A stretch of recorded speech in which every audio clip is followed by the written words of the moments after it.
Every character, location, or experience you've read about in my crime fiction novels holds a piece of reality. I'm Helen Taylor. Welcome to the story behind my stories, the video podcast where crime fiction meets my authentic experience. Here, we delve into the real-life inspirations and intimate stories that shaped my novels. Discover how my everyday encounters, adventures, and travels translate into tales as gripping as they are genuine. The story behind my stories goes behind the words on the page to reveal the backstory that inspires my writing.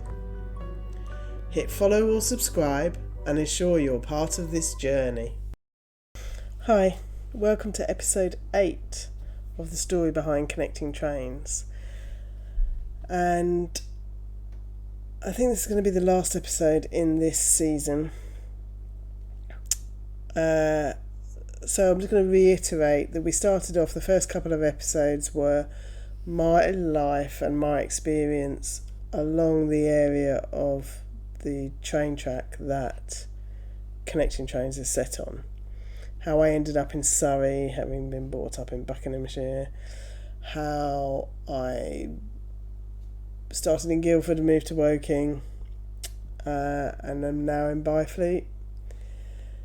And also then about my commute into London for the good many years that I worked in the city or based in London and commuted up to London, but also worked in teams, highly regulated teams in financial services, and how I brought that experience of having procedures and processes that you have to follow and working with teams and the members of teams and how that dynamic works and how you manage those teams and those individuals within a team. All of that sort of experience I used in Connecting Trains, from the location to the team experience.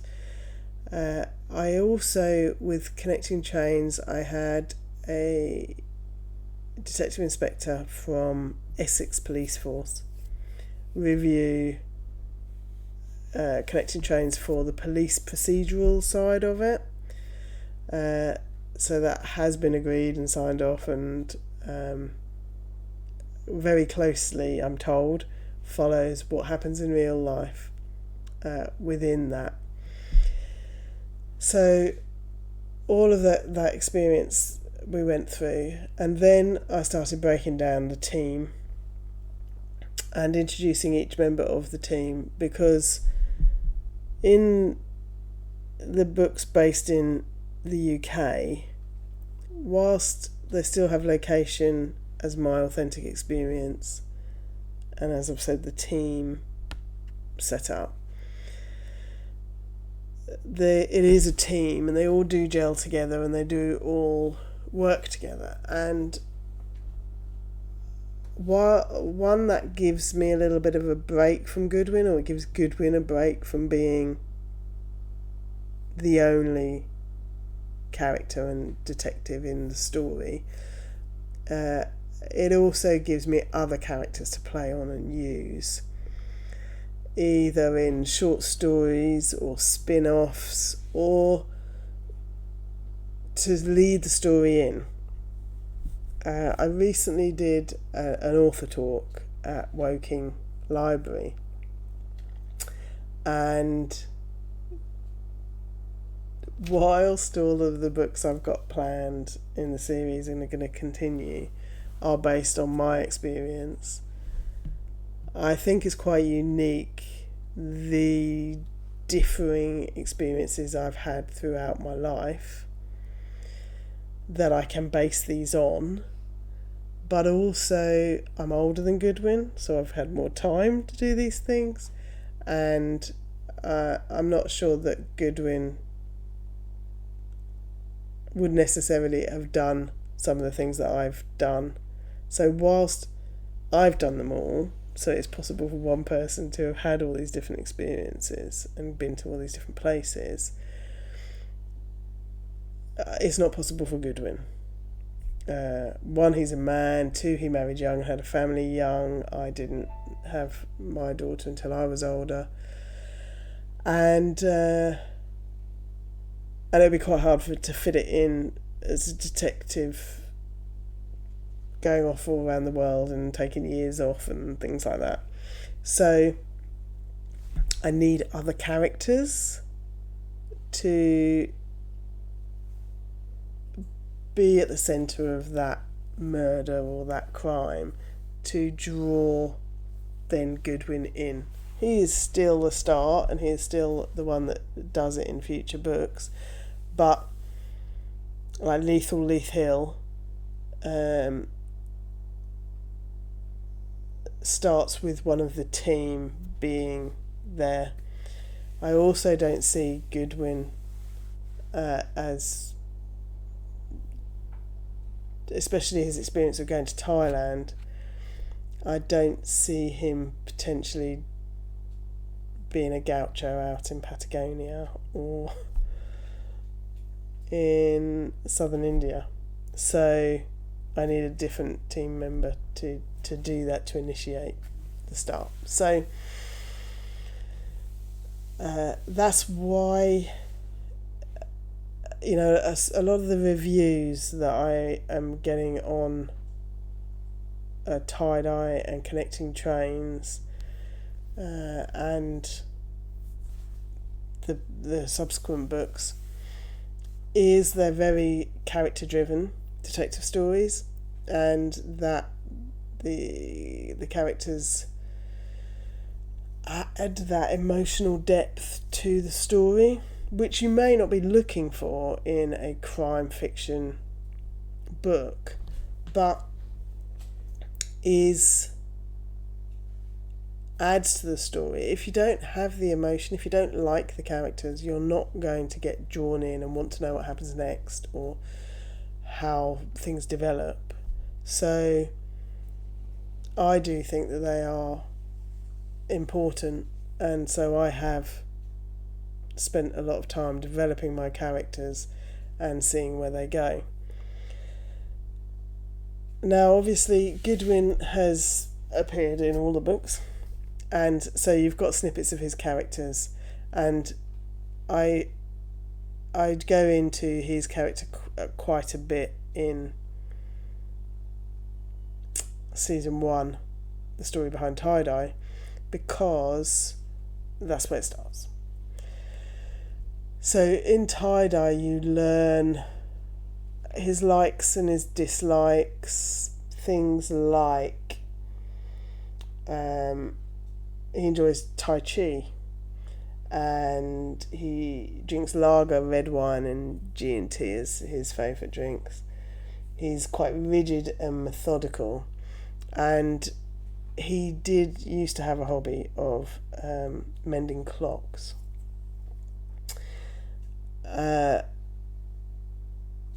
He develops, you know in Tie-Dye that he has a daughter.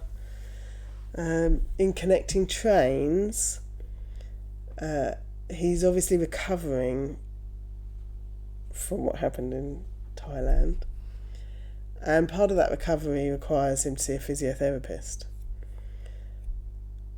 And so then you get a bit of an emotional insight into Goodwin as he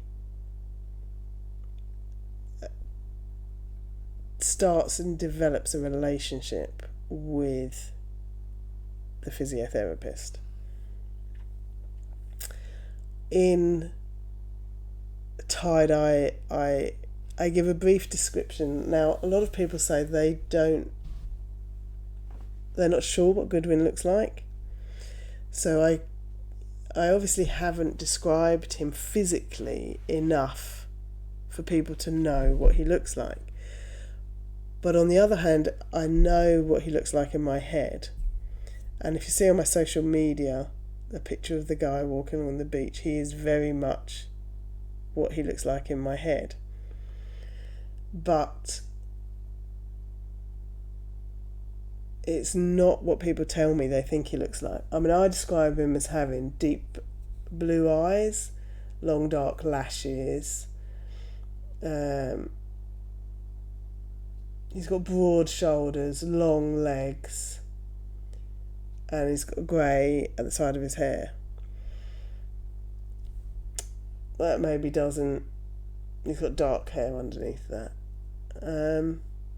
Maybe that doesn't tell you enough, but I think people have grown to like Goodwin, and so I don't want to physically characterise him any more than I have, so that you develop your own view of what he looks like and enjoy him and get to know him and like him in that way. And so there's obviously the relationship with his daughter, which is talked about in Tie-Dye. And in Connecting Trains, he does, that has eased. He has set a line that they've drawn in the sand to continue from there. But now he has the sort of emotional dilemmas that a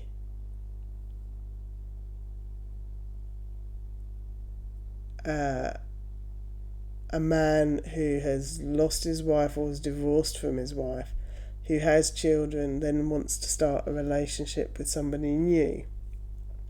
And I think more so when you've lost somebody, rather than a divorce, because that person's still present. They haven't chosen to leave in that sense. So when he starts this relationship, which is two years further on from 2 years further on from his wife's death, he has to navigate all of that emotional side of dealing with that with his daughter. The guilt, whether it's been long enough or not since his wife died. And so that comes out in Connecting Trains too. And the start of his relationship with Jane. Now, Jane is the physiotherapist. She's Jane Knotts. She's fair-skinned, clear-skinned face, got emerald eyes, a Cornish accent, but she has Irish roots, and long, dark, wavy hair. She's got a very no-nonsense attitude. She does a lot of work with prosthetics, and she drinks dry white wine. So she is developing as I go. It's almost like as Goodwin met her, I met her, and so she is growing as their relationship does. You get to learn more about her as he learns more about her. But she features in Connecting Trains because that's where their relationship starts. And they're a good match. They've both had trauma and loss in their lives, and that unites them. They both work on opposite sides of the coin on helping people. She tends to see the good in people. He tends to have to deal with the bad in people a lot of the time. So that's where their relationship starts. So she starts in Connecting Trains, And there's a little bit about his relationship with his daughter and how he starts introducing the possibility of the other to both of them. In Tie-Dye, and then also in Connecting Trains, is Philip Bowman, who is Goodwin's Detective Chief Inspector and his best friend. And they have been friends for years, all through their time in the police. And Bowman has always been Goodwin's boss. But outside of work, Bowman and Goodwin are friends, and both of their wives were friends. And so he has that dynamic as well, bringing another woman into a family relationship that he had previously with his wife. Bowman is great with that. I see him as a lot less serious than Goodwin. He has an ever-increasing bald patch, and he has a short grey beard that he winds his finger round when he's anxious. He's got warm brown eyes and a cheeky smile. His whole demeanour and personality and look is more casual than Goodwin's, more light-hearted than Goodwin's, and a bit rough around the edges than Goodwin's. They obviously have similar values and similar outlook in life, or they wouldn't have such a great friendship or be doing the same job and all of that. He's unsophisticated, I'd describe Bowman as, and he's taller than Goodwin and he has massive hands. So he is a stable through there. In Connecting Trains, there was communication, and there were issues, not in Connecting Trains, in Tie-Dye. And in Tie-Dye, there were issues with Bowman's son, and he shared that with Goodwin, and in the same way Goodwin had issues with his daughter, and so they share that family thing. The kids are the same age, they know each other. Bowman, obviously, he's lucky enough to still have his wife, who is Jenny, and they also had kids by IVF, which we talked about with Niels, but Goodwin remembers that when he's talking with Niels. She too has a round, cuddly face, and she has grey eyes. And as a couple, they've got 2 kids.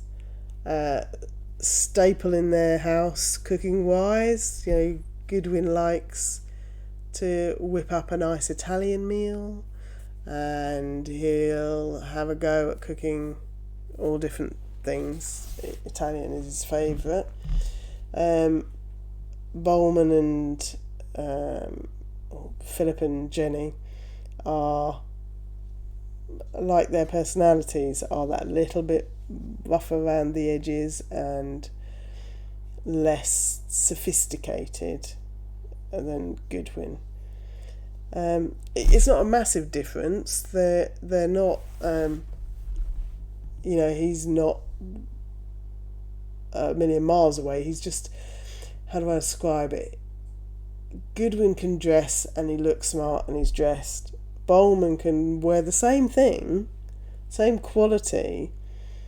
He just doesn't carry it off quite as well.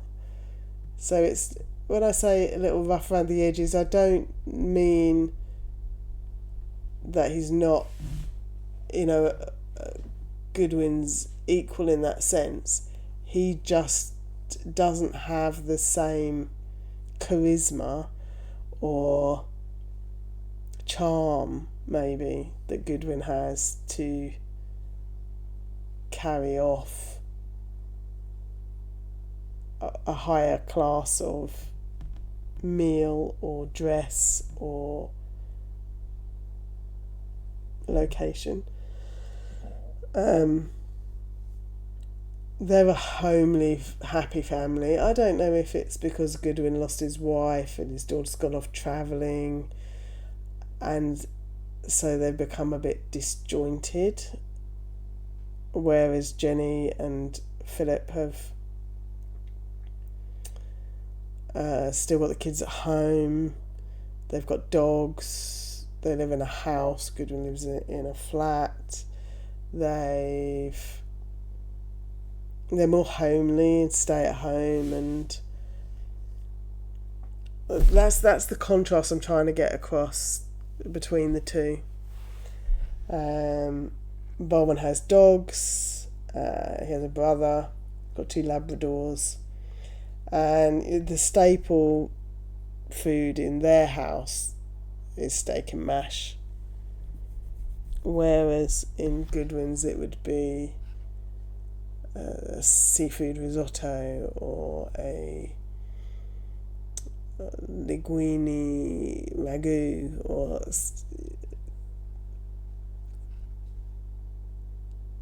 they're the same thing but different sides of the coin.